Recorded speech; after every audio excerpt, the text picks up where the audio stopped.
ሸፍኖ ሲቀጠቅጥ፣ ሸፍኖ ሲገነባ፣ ሸፍኖ ሲሰራ የጨረሰ ቀን ይገልጣል። ጸልይ ጸልይ ይልሃል፣ እምባ ይልሃል። መንገድ ላይ የሄድክ እወዳለሁ ያልክ ታለቅሳለህ። ምክንያትን አታውቀውም። ብርሃኑ ነው። እድገት ነው ሂደት። ድነት ቅጽበታዊ ነው። የተቀበለ ቀን ወገግ ነው የሚለው ላይ ከየት እንደመጣ የማታውቀው ሪጆይስ ነው የሚያጥለቀልቀ። ሕይወታችሁ እንዲለወጥ እድገት እንዲኖረው። እድገት ቅጽበታዊ አይደለም። እድገት ሂደት ነው። እድገት በአንድ ቀን እጅ በመጫን ጸሎት አይመጣም። እድገት ፕሮሰስ ነው። ሰው አብርሃም ብለው ባይገባው ችግር የለው፣ እድል አለው። ሙሴ ብለው ባይገባው፣ ሳሙኤል ብዬ ባይገባ ችግር የለውም። ኢየሱስ ተብሎ ምንም ካልመሰለው የለውም ተስፋ። በልጁ በኩል ነው መስቀል ላይ፣ ቀራንዮ መስቀል ላይ እናንተ አለን።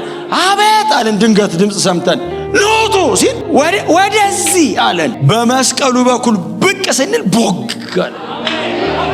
ምንድነው ከእናንተ የሚያስበው? መመኘት። ምን እንመኝ? ተንኮል የሌለበትን የቃሉን ወተት። ለምን? እንድናድግ።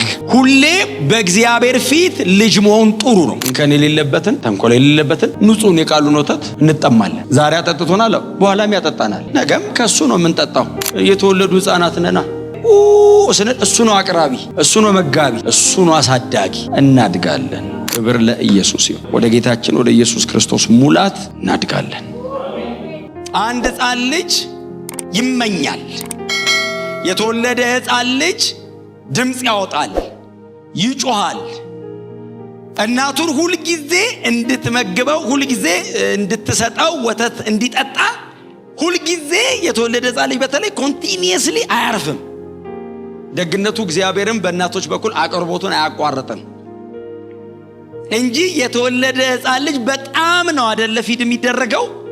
በየደቂቃው ቶሎ አምጡ ይላል ጴጥሮስ። እንደዚህ ይላል፣ ገና እንደተወለዱ ሕፃናት የቃሉን ወተት ይልና ተንኮል የሌለበትን ነው የሚለው። የእግዚአብሔር ቃል ንጹህ ነው። የእግዚአብሔር ቃል ጄኒውን ነው። ንጹህ የሆነውን ተንኮል የሌለበትን የቃሉን ወተት ተመኙ፣ ፈልጉ። ለምን? በመዳናችሁ እንድታድጉ፣ ሕይወታችሁ እንዲለወጥ፣ እድገት እንዲኖረው። ሁሌ ስለ እድገት እናወራለን እዚህ ቦታ። እድገት ቅጽበታዊ አይደለም። እድገት ሂደት ነው። እድገት በአንድ ቀን እጅ በመጫን ጸሎት አይመጣም። እድገት ፕሮሰስ ነው። የተወለደ ሕፃን ልጅ እናት ጡት አጥብታ አስተኝታው ከዛ በኋላ ጠዋት ብድግ ስትል ልጁ እድግ ብሎ ቢጠብቃት ትቀበለዋለች? የኔን ወስደው ሌላ አስተኝተው ነው የምትለው። ናቹራሊ እማልቀበለውን ነገር ቸርች ኤክስፔክት ማድረግ የለብኝም። እኔ ቤቴ አልቀበልም። የተወለደ ቀን ጆይ በጣም ደስ ብሎን ዘምረን እልል ብለን እግዚአብሔር ተመስገን ብለን ፍሬክስ አጥብታ ምን ብላ አስገስታ አስተኝታው ከዛ ተኝተን ጠዋት ብድግ ስንል ጺሙኦ የሆነ እግሩን ያጣመረ እንዴ ነቢ ላይ አስወጣልኝ ነው የምለው ከቤቴ። ፖሊስ ነው የምጠራው። ለምን? አይቀበልማ። ልክ አይደለማ። ናቹራል አይደለም። እድገትን በጣም ምትሃታዊ እንዳታረጉት። ለዛ ነው ጴጥሮስ ሰዎቹ ናቹራል እንዲሆኑ ስለፈለገ እንደተወለዱ ሕፃናት። ምንድነው ከእናንተ የሚያስበው? መመኘት። ምን እንመኝ? ተንኮል የሌለበትን የቃሉን ወተት። ለምን? እንድናድግ። ሁሌ በእግዚአብሔር ፊት ልጅ መሆን ጥሩ ነው። እግዚአብሔር ላይ አለማደግ ጥሩ ነው። አለመመረቅ ጥሩ ነው። የጨረሰ እንዳንሆን አትሆኑም። እናንተ ግን እንዳንሆን ወደፊትም ምንም ብናቅ እማናቀው ብዙ ነው። ምንም ብናቅ ከፍለን ነው የምናቀው። ምንም ባቅ ከእማቀውን ራሱ ከፍዬ ነው የማቀው። ሰው በጣም ሲያቅ ታውቃላችሁ አይደል? እየጠበበ ነው የሚሄደው። ስፔሻላይዝ ሲያደርግ አሁን ሙሉ በሙሉ ያከማል ሲመረቅ፣ ስፔሻላይዝ ሲያደርግ ይጠባል ሰውየው። አይን ላይ ከአይን ደግሞ እንትን ላይ በጣም የሚያቅሰው ምንም የማያቅ ነው። በጣም እያወክ ስትሄድ የሚገባ ነገር ባይዘው ወይ ምንም እንደማታቅና ከዛስ ሪስክ ታውቃለህ። አለማወቅን የመሰለ ጥሩ ነገር የለም። እየተላተሙ እየተጋጩ መኖር። ማወቅ ሁሌ ሴንሲቲቭ ያደርግሃል። ጴጥሮስ እንደዚህ ይላል፣ ተመኙ። ምን? የቃሉን ወተት። ለምን? እንድታድጉ። እግዚአብሔር በዚህ አፒታይት ይባርከን። በመፈለግ በመመኘት በመራብ ሁሌ ባለመጥገብ ስጠኝ፣ ሙላኝ፣ ግለጥልኝ፣ አስተምረኝ፣ መግበኝ።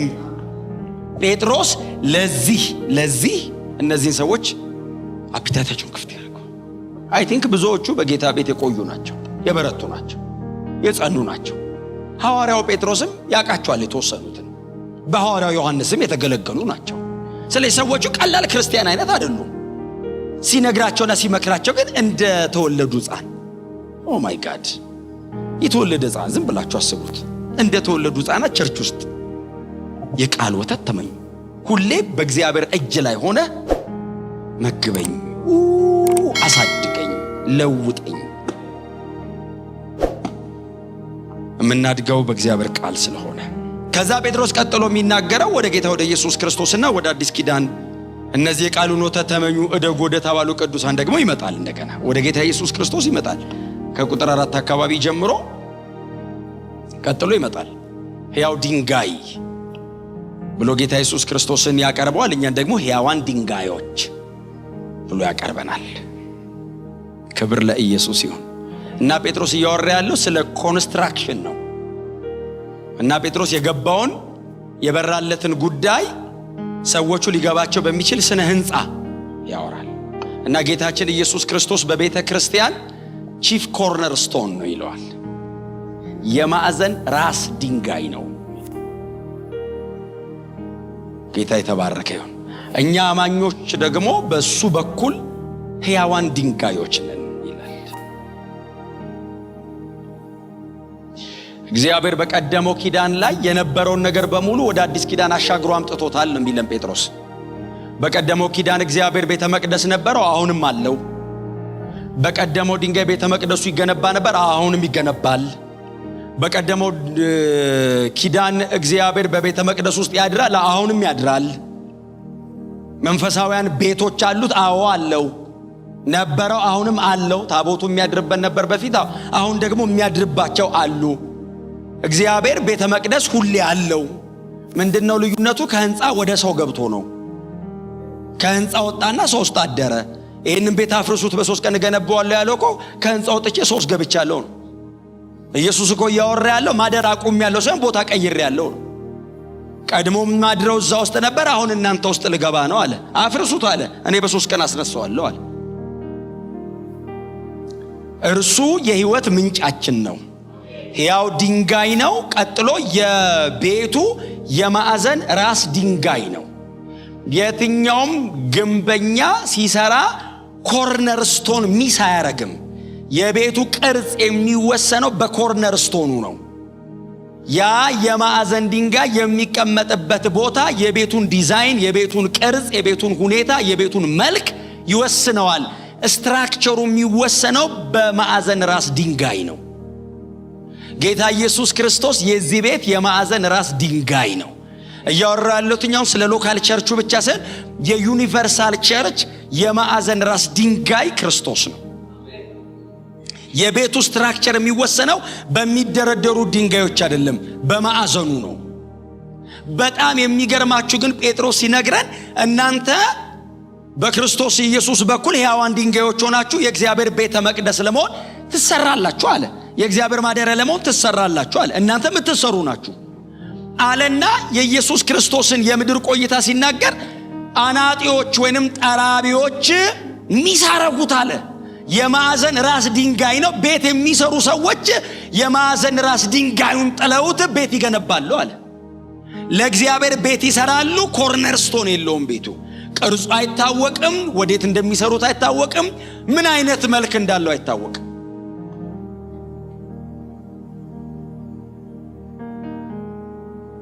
እግዚአብሔር የመረጠው ስትራክቸር በክርስቶስ ኢየሱስ ያለውን ብቻ ነው። እግዚአብሔር የሚፈልገው የልጁ አይነት ብቻ ነው። እግዚአብሔር የሚፈልገው የሌሎቹ ድንጋዮች በሙሉ አቀማመጥ በልጁ አቀማመጥ ነው። እንጂ ቆንጆ ቦታ ተቀምጠሃል አይልህም እግዚአብሔር። ከኔ ዲዛይን አንጻር ተቀምጠሃል ወይ? ኢየሱስ የቤተ ክርስቲያን የሁል ጊዜ የማዕዘን ራስ ድንጋይ ነው። የሆነ ቀን አይደለም፣ ሁሌ ቺፍ ኮርነር ስቶናችን ክራይስት ነው። መሰረቱን ሲያስቀምጡ ልክ ሰብስትራክቸሩን ሲሰሩት ያስቀምጡታል ጠርዝ ላይ። እሱን እያዩ ያወጣሉ። እሱን እያዩ ቅርጽ ጠብቀው ይገነባሉ። እሱን እያዩ የቤቱን ወሰን ይለኩታል። በትህትና አጠገባቸው ጌታ ኢየሱስ ክርስቶስን ምሰል በሉት። እግዚአብሔር ከኢየሱስ ውጪ በሌላ መንገድ ኮሚኒኬት እንደማያረገን ጴጥሮስ ነገረን። በክርስቶስ ኢየሱስ ሆናችሁ የእግዚአብሔር ቤት ለመሆን ትሰራላችሁ ነው ያለው። በክርስቶስ ኢየሱስ ሆናችሁ እግዚአብሔር ጥላሁንን አፕሮች የሚያደርገው በክርስቶስ ኢየሱስ በኩል ነው። ሕያው ድንጋይ ጥቅሙ ምንድነው? ጥቅምህ ካልከኝ እኔ ቤቱ ላይ መቀመጥ ያለብኝ ቦታ መቀመጥ ነው ጥቅሜ። ሌላ ስራ አለው እንዴ? ድንጋይ ቦታውን የተቀመጠበት ቦታ ላይ ስክት ማለት እኮ ነው። ምንድነው ስራው? የሚሮጥ ድንጋይ ተተቃለ እንዴ? ቤት ሲሰራ እኮ ድንጋይ አይሮጥም። ቦታው ላይ ሄዶ ግጥም ሲል ክፍተት ይሞላል፣ ይዘጋዋል፣ ይደፍነዋል። ግራውንድ አይገኝም፣ መሽሎክ አይገኝም፣ ማንም አያልፍም። ቦታ ላይ ግጥም በል ነው። ሰርቭ አድርጉ ነው። ሰምታችሁኛል? አይድል የሆነ የማይጠቅም የማያስፈልግ የለም። ሕያው ድንጋይ ነህ። እግዚአብሔር በልጁ በክርስቶስ ኢየሱስ ዲዛይን ባደረገው ስትራክቸር ውስጥ ቦታ አለ፣ ስፍራ አለ። ያንተ አይነት ቅርጽ ያለው የለም። አንተ ብቻ ነው የዘነ ቅርጽ ያለ። እዛ ቦታ ላይ ሌላ ሰው መጥቶ ቢገጠም ዲፎርምድ ነው። ሊያምር ይችላል፣ ከዋናው ዲዛይን ጋር ግን ስለማይሄድ አይሆንም። አንሳው ይባልና እንተና ግጥም ትላል። የሚቀጥለውን ገንባ ይባላል። ክብር ለኢየሱስ ይሁን። እግዚአብሔር የሚያድርበት፣ እግዚአብሔር የሚኖርበት፣ እግዚአብሔር የእርሱ የሆነውን ጥበብን ዕውቀትን ወደ ዓለም ሁሉ የሚያሳይበት ቤት ለመሆን እዚህ ቤት ከክርስቶስ ኢየሱስ አንጻር እንሰራለን። ታለንት ካለኝ፣ ግሬስ ከተሰጠኝ፣ ምንም ነገር ካለኝ እግዚአብሔር በእኔ በኩል አልፎ የሚፈልገው ነገር ለዓለም እንዲያስተዋውቅ ከክርስቶስ ኢየሱስ አንጻር ቁጭ እላለሁ። ሕያዋን ድንጋዮች ቤት ተገንብቶ በጣም አምሮ እጅግ ውብ ሆኖ ጭርስ አርጋችሁት ትተውሩታላችሁ እንዴ? የፈለገ ቢያምር የፈለገ በውድቃ ብትሰራው ቤትን መጨረሻ ላይ መኖሪያ ነው።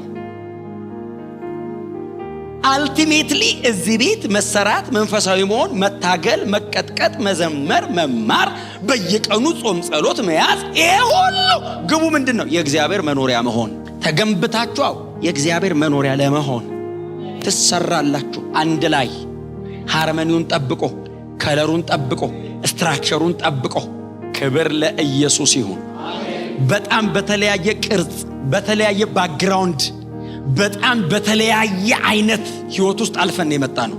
ስለዚህ ሕያው ድንጋይ ቦታው ላይ ሲቀመጥ በትክክል ቦታውን ግጥም እንዲያደርግ ይጠረባል።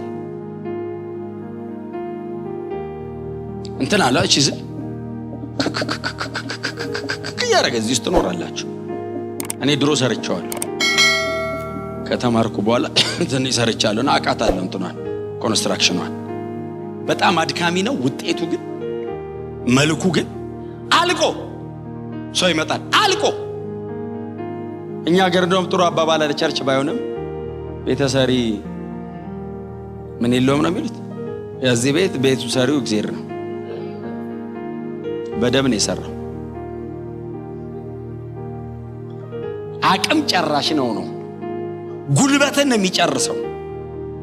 እንደዛ አንተ ታግለ ለፍተ ሰርተ ጨርሰ ሳምባዲ መጥቶ ዋው ቤቱ ያምራል ብሎ ገብቶ ቁጭ ብሎ ምግብ በልቶ ይሄዳል። አንተን የለፋው ልፋት የምታውቀው።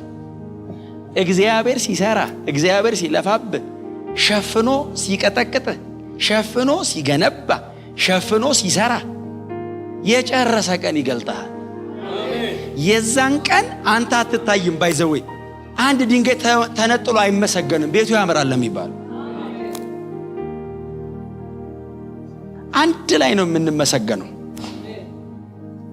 ተሰርተዋል ነው የሚለው። ክብር ለኢየሱስ ይሁን።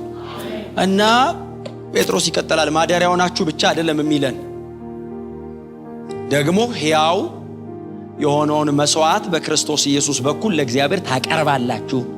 የክህነት አገልግሎት አለ። ለእግዚአብሔር ደግሞ ተሰርታችሁ የቃሉን ወተት እየተመገባችሁ እያደጋችሁ ሕያዋን ድንጋዮች ሆናችሁ በእግዚአብሔር ቤት ላይ ቦታችሁን ይዛችሁ ተቀምጣችሁ ጌጥ መሆን ብቻ አይደለም፣ በክርስቶስ ኢየሱስ እግዚአብሔርን ደስ የሚያሰኝ ሕያው መስዋዕት ደግሞ ታቀርባላችሁ። እግዚአብሔር ደግሞ ከእናንተ ሳክሪፋይስ ይቀበላል፣ የምስጋና መስዋዕት ይቀበላል። የካህናት ሥራ ነው። ካህናት ናችሁ ይላል እዚሁ ላይ ምናልባት እያንዳንዷን ነገር ከተናገርኩኝ ጊዜው አይበቃም። ካህናት ናችሁ ይላል። የካህን ሥራው በእግዚአብሔርና በሰው መካከል መቆም ነው፣ መማለድ ነው የካህን ሥራ። የካህን ሥራ ለእግዚአብሔር የሚሆን መስዋዕት ማቅረብ ነው። ካህናት ናችሁ ይላል። በክርስቶስ ኢየሱስ በኩል ከእግዚአብሔር ጋር መካከል ላይ ቆመን የታረቅነን፣ ዓለሙን የምናስታርቅነን። ጴጥሮስ የሚያቀርበን እሱን ነው። እግዚአብሔር በእናንተ በኩል ወደ ደጅ ይታያል። እግዚአብሔር በእናንተ በኩል ብዙዎችን ይታረቃል። እግዚአብሔር በእናንተ በኩል የልጁን የክርስቶስን የመስቀል ሥራ ይገልጣል። አስተማሪዎች ናችሁ፣ ካህናት ናችሁ፣ ነው ከእግዚአብሔር ጋር እንታረቅ የምትሉ ናችሁ። የእግዚአብሔር መስዋዕት አቅራቢ ተሰርታችሁ እንደሱ ነው የምትሆኑት። ግንበኞች የናቁት ድንጋይ እርሱ የማዕዘን ራስ ሆነ፣ ሰዎችን የሚያሰናክል የሚጥላቸውም አለት ሆነ። የሚሰናከሉት ቃሉን ባለመታዘዝ ነው ይልና እየተመደቡት ለዚሁ ነው ይላል። ትንሽ ጠንከር ይላል። ሰውየው ራሱ አለት ስለሆነ ትንሽ ጠንከር ይላል ሲናገር። የጌታ የኢየሱስ ክርስቶስን የምድር የስብከተ ወንጌል አገልግሎት በጣም ግልጽ በሆነ መንገድ ያቀርበዋል። ለእናንተ ለምትሰሩበት የማዕዘን ራስ ድንጋይ ነው፣ ለሌሎቹ ደግሞ መሰናከያ አለት። በጌታ በኢየሱስ ክርስቶስ አገልግሎት አያሌ የአይሁዳውያን የሕግ መምህራን ተሰናክለውበታል። የሕጉ አስተማሪ መሰናከያ አለት፣ መደናቀፊያ ድንጋይ ሆነ ይላል። ለዘላለም እውነት በተላከው በዚህ ወንጌል እውነት ላይ ብዙዎች ተሰናከሉበት። የምታስታውሱ ከሆነ ከ12ቱ መካከል ኦልሞስት የተከተለው በሙሉ ተሰናክሎበታል። ኢየሱስም ሰውን ሲምፕሊ ዲስአፖይንት ያደርጋል። እውነትን ቀጥታ ስለሚናገር ቶሎ ዲስአፖይንት ያደርጋል። መሲሁ ክርስቶስ ነህ ሲባል አዎ እኔ ነኝ ብሎ በካህናት እጅ ተላልፌ ተሰጥቼ እሞታለሁ ይልሃል። እዛው አንከተልህም ይሉታል። የማዕዘን ራስ ድንጋዩ መሰናከያ አለት ሆነ።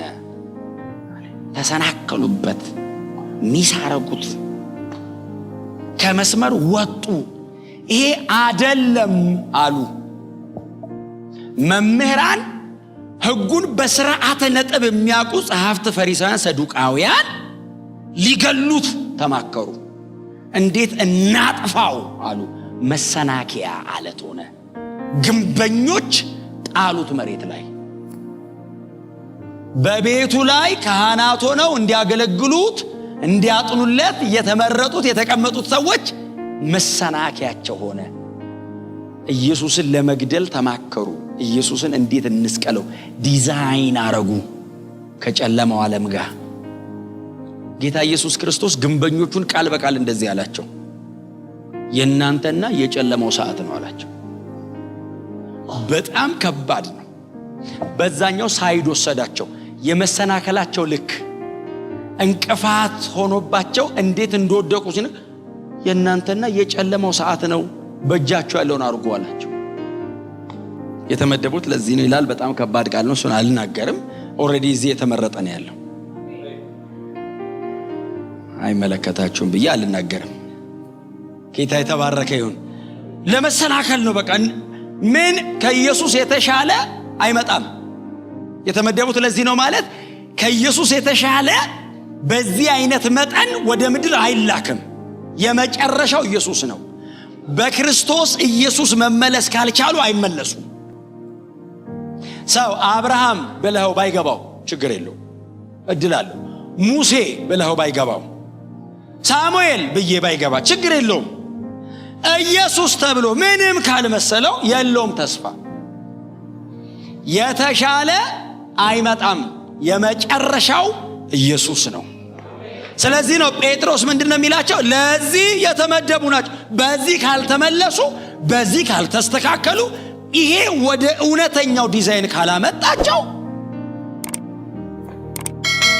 ይሰናከሉበታል። አለት እኮ ነው። መታመኛና መደገፊያ መመስረቻ ካልሆነ መሰናከያ መሆኑ አይቀርም። አለት ነዋ።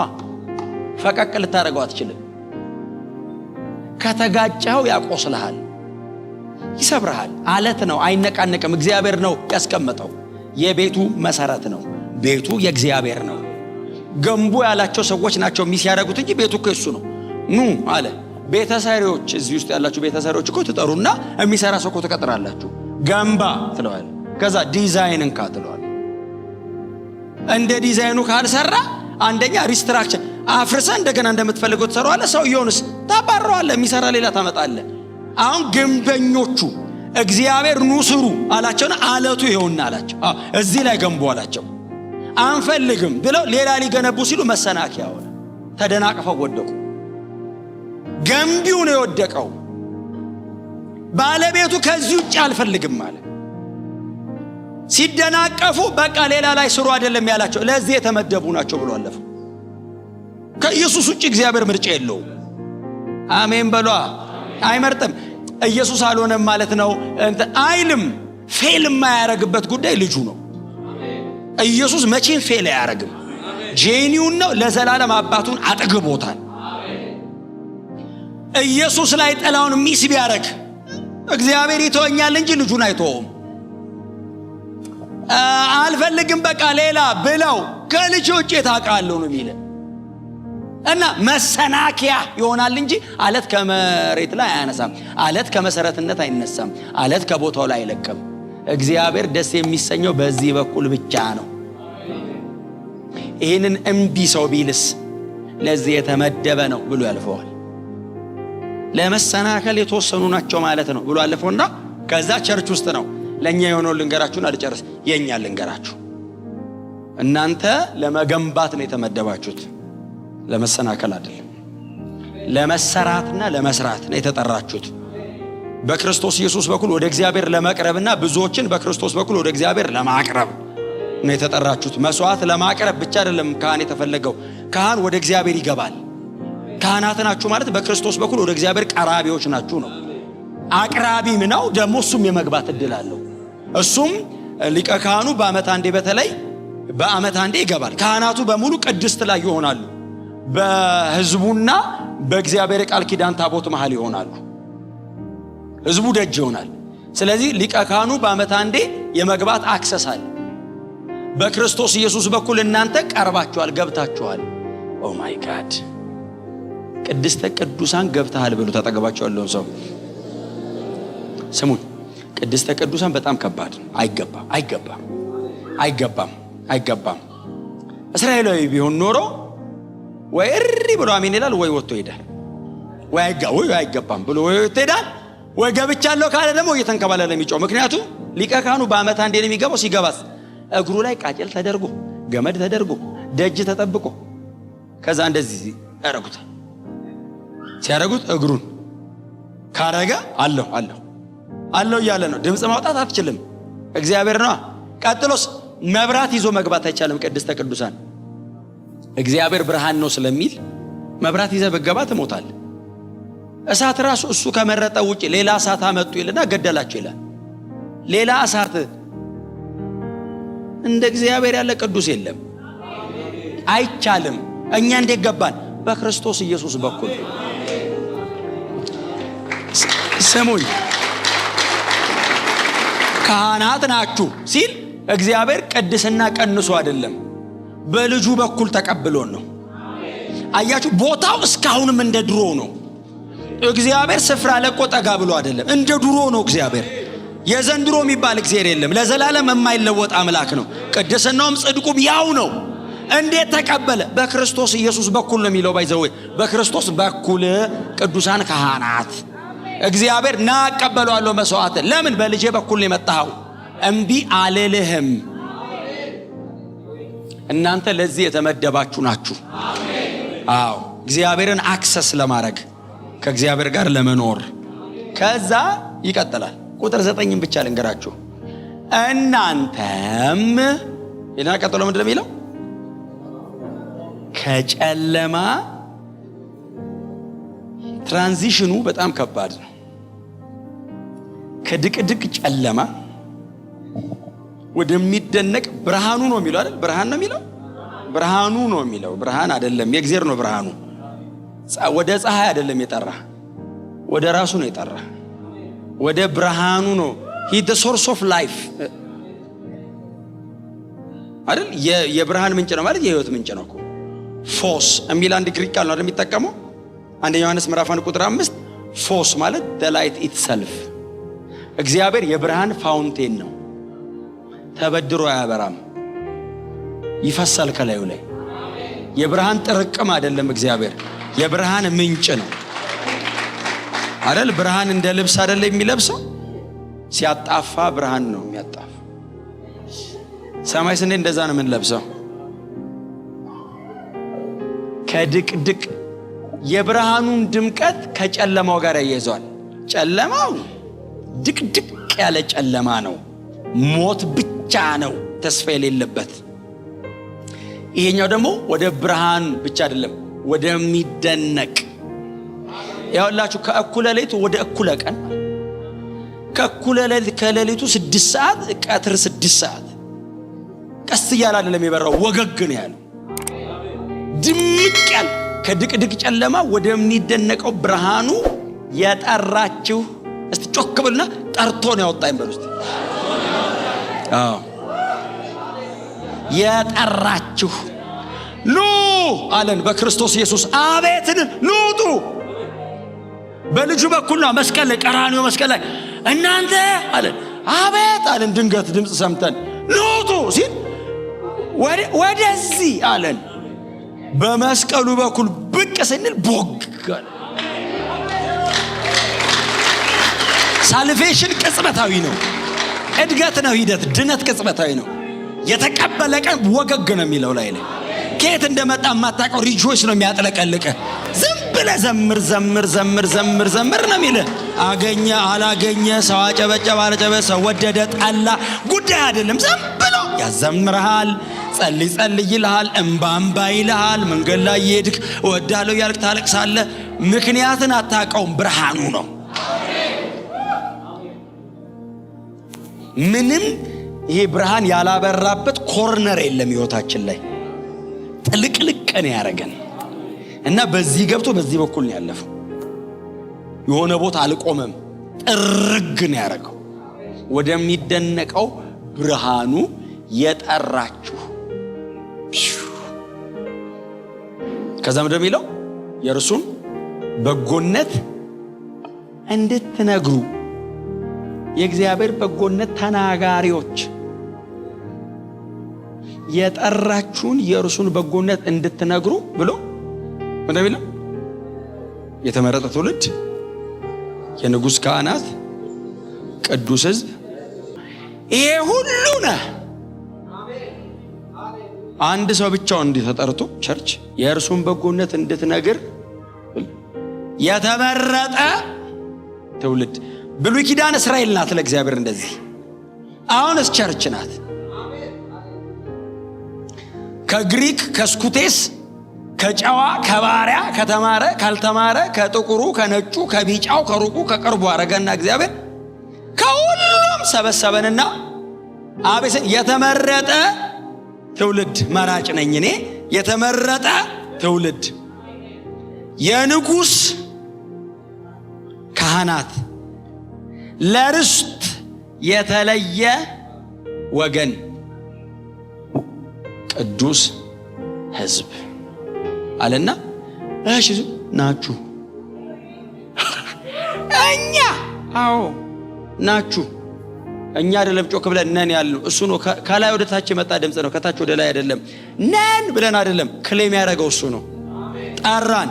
አቤታል ደመቅ ያለ ብርሃን ውስጥ ስንገባ ምንድነው ስንል የእርሱን በጎነት እንድትናገሩ አለን። ብርሃን ውስጥ አቁሞን ያለን፣ ጨለማ ውስጥ አይደለም። ከዳንክ በኋላ ነው የሚገባ። ጨለማ ውስጥ ሆነው ምንድነው ክፉና ደግ ራሱ የምትለየው አታውቀውም። እዚህ መተን ነው ጨለማና ብርሃን የለየነው እኮ ብርሃን ውስጥ ቆመን ነው። ጨለማ ነበር ለካ ያኛ ያልነው። ዓለም ላለ ሰው እኮ ስንነግረው እኮ ያማል ይላል። አያውቀውማ።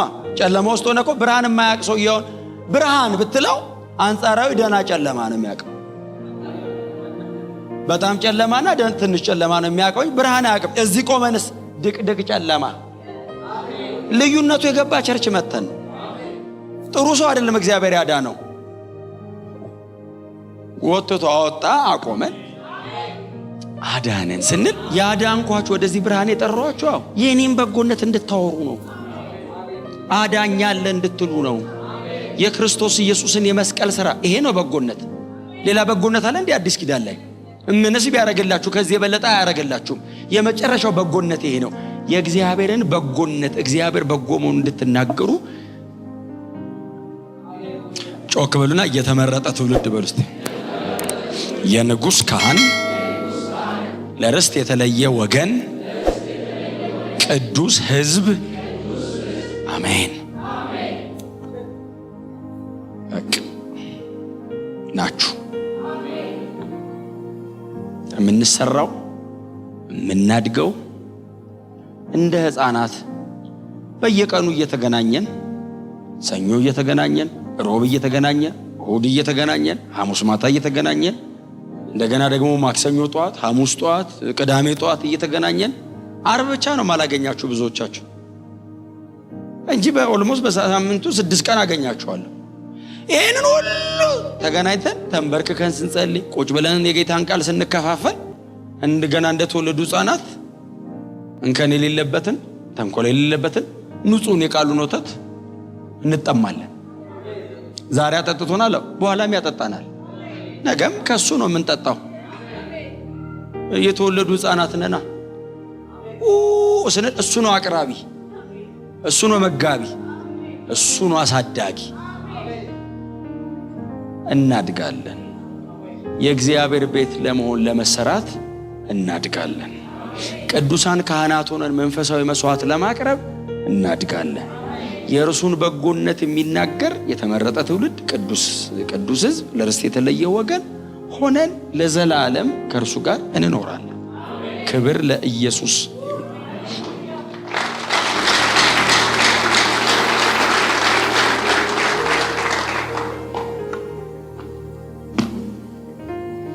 ጸጋና መንፈስ ከእናንተ ጋር ይሁን። ስለዚህ ዛሬ ከሰዓት ጀምሩ ከድቅድቅ ጨለማ ወደሚደነቅ ብርሃን የጠራን በጎነት ለማውራት ስለሆነ ዛሬ ከሰዓት በኋላ ጀምሩ። ከዚህ ቤት ጀምሩ። በኋላም ከዚህ ስትወጡ እየተነጋገራችሁ ሂዱ። በጎነቱን ማዳኑን፣ ስለ ኃጢአቴ ሞተ፣ መስዋዕት ተከፈለ፣ እደይ ተከፍሎልኛል። እንደ እግዚአብሔር በጎ አለ አንድያ ልጅ የሚከፍል አንድያ ልጅ እኮ ሊሰጠኝ ማን ይሰጠኛል? እንደዚህ ያለ በጎነት የትም አይገኝም። ይሄንን ለመናገር ነው የተመረጠ ትውልድ የሆናችሁት።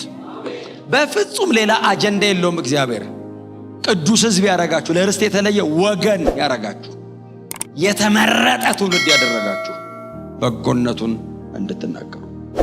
ክብር ለኢየሱስ ይሁን። ወደ ጌታችን ወደ ኢየሱስ ክርስቶስ ሙላት እናድጋለን። የሰማነውን በልባችን ያቆየልን። ሕይወት ቃል ያሰማልን። መንግሥተ ሰማይ ያወርሰን።